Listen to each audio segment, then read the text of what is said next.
All right, so now we're on to part two, okay? So now we're able to solve for getting NOI. And what that basically is we have our total income. Remember, think of all the different ways you can make income on the property. And these days you gotta even find more, such as parking, storage, all the different kinds, minus total expenses, not including debt service, okay?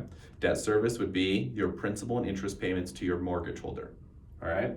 And then that's gonna equal NOI, which is your net operating income. Pretty simple, right? On this face of it. I think there's a few assumptions in there where you really got to get technical, but it's most basic form. So right now the seller is offering at $350,000. So what we're trying to use is how do we know if that's worth it or not? And one common metric that is used is called a capitalization rate. Okay, so a cap rate. This cap rate is kind of like a comp for commercial properties. So it takes into account what things have sold for in a given area and then takes the NOI. So it basically takes the cap rate is one of the factors you'll use. So the two things we have right now, so cap rate, usually you can get that from a broker. You can start seeing it on previous sales, call an appraiser. It's actually more generally known. Now there is a range in it depending on what an appraiser wants to use, but a little easier to find. So we have cap rate and we have NOI, and we need to find value, okay? So we have value is equal to NOI divided by cap rate, okay? So in this case, what we found for these duplexes in this area is typically what you'll see is a 6% cap rate. New construction, you see a little lower, but this is a couple years old, 2015 build, so you'll typically see a 6%. So when I go to solve for this, I know my NOI on an annual basis is $23,250, okay?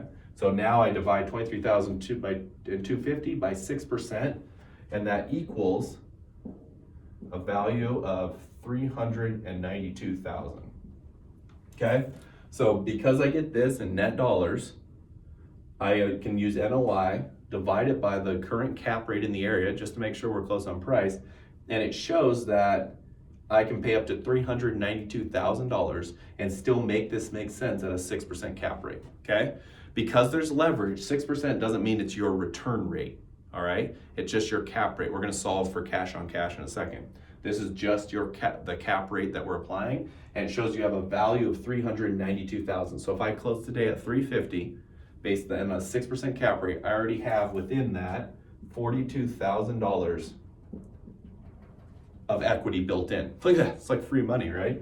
Now, harder to get it out than anything, but it is there, right? So I just created $42,000 of value. But this is where real estate gets really fun and kind of where we live in the margins a little bit more. So we use the same exact scenario, okay? The only thing I'm changing on it is that now we did bump the rents, right? Remember we were at $1,200 and $1,450, and now we're at $1,650 and $1,650 on each side. Okay, so all we did was bump rents to what market was telling us and got a monthly increase basically of an NOI to $2,525. Okay, so you same expenses because none of those changed. The only thing that changed was our income. So the annualized, that puts us at $30,300.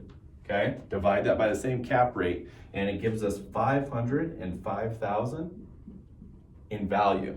Okay, $505,000, same exact property. All we did was get the rental rate up. So now we subtract that from what our previous value was.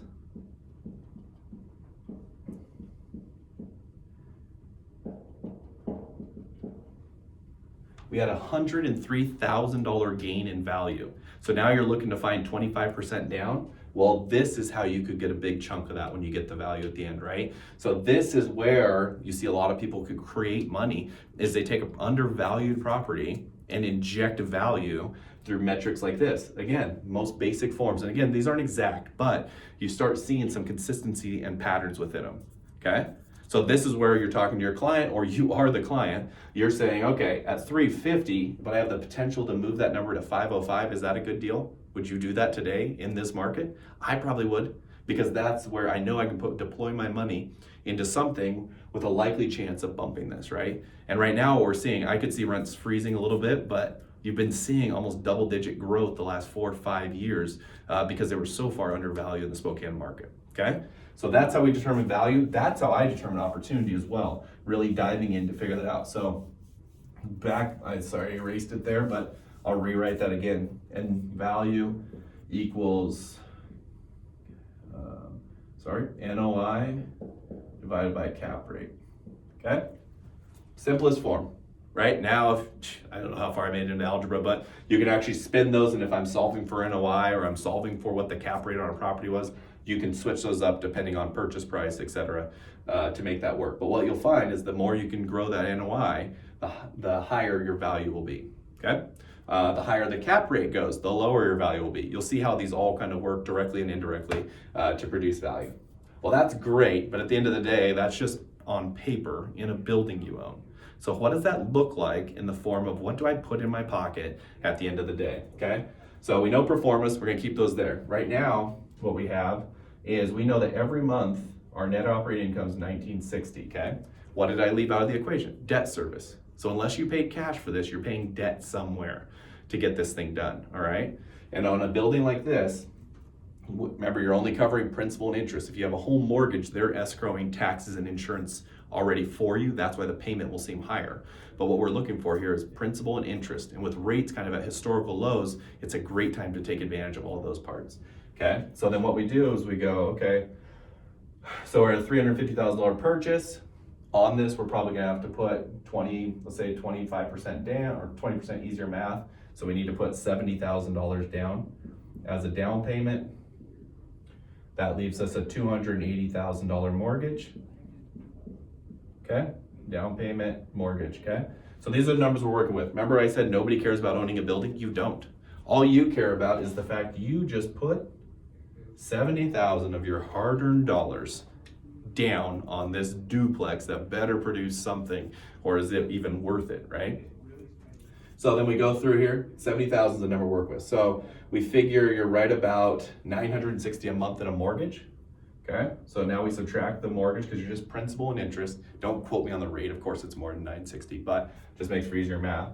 So then now what are left over, a dollar amount, is $1,000, which is the cash on cash return, okay, or ROI. It's your actual return on investment. In order to actually calculate, we annualize it, so times by 12. So you're making $12,000 per year that you are putting into your pocket after setting aside a small reserve, after paying expenses. This property will kick off $12,000, okay? I'm gonna do a short aside. What's cool about this is that on a property like this, you should be getting about $12,000 in depreciation expense, which will allow for you to have to pay zero tax or pretty close to on that amount because it will offset it as an expense. Again, different class, we'll jump into that more, but it's one of the cool perks. But for now, this $12,000 comes to you either way, and that's what's in your account, okay? So what we really want to solve for is not counting the principal reduction and the appreciation and whatever other cool factors are there. We're just looking for how much do I put in my account? That's the best way to do it because all the rest of that's just icing on the cake at that point. So what you do is you take your 12,000, which is your COC, cash on cash, 12,000 divided by the 70,000 that you have in here, okay? Because that's the number we're really working with. That's the number you have in this project. And then basically equals, I believe it's 21%. And again, fact check me on that real quick, but I know at 60,000 it's 20%. So there is 21 or 22%, right? So you're 21% return on your money. Well, in this market, that's awesome. Again, play up the factor that this mortgage is probably a little higher, but the analysis is still the exact same, even if a couple of the numbers are off, right? We need this to know this number so we can compare it against the amount we put in the deal to see if we shouldn't have just put this in the stock market or put this in a bond or really figure out what that is. And that's why when we're looking at expenses especially, don't skimp on them. I'd rather have this number down here be 8%, but you know it's 8% at a solid tick, and you still get the benefit of appreciation. You get the benefit of the increases that you're gonna see on that property. Versus a lot of people going, 21, of course you do it, it's 21%.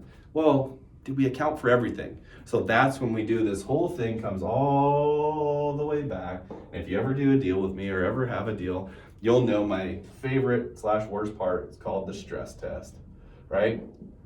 What ifs? Gotta admit, I did not plan for a shutdown from the coronavirus. So that is one, that'll be a new feature I try to add into my numbers if you can at all account for it. But now you're gonna stress test it. What happens if a tenant's out for 3 months? What if this? And so where a lot of times you'll find is that stress tests get helped by maybe we pre-fund a reserve account. Okay?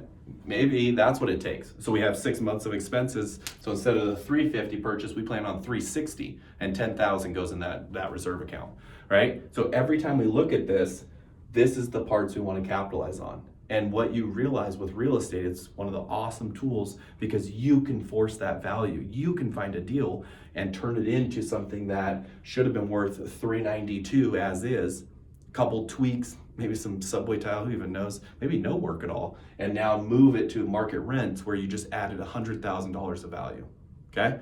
That's kind of the fun stuff. Again, we're doing this at the 40,000 foot view, so if I misquoted or mistimed something, probably because I didn't have my calculator on hand, but take a look. These are just some of the initial ones and we can dive in deeper. Just want to see if anybody was interested in this part at all. So look for more.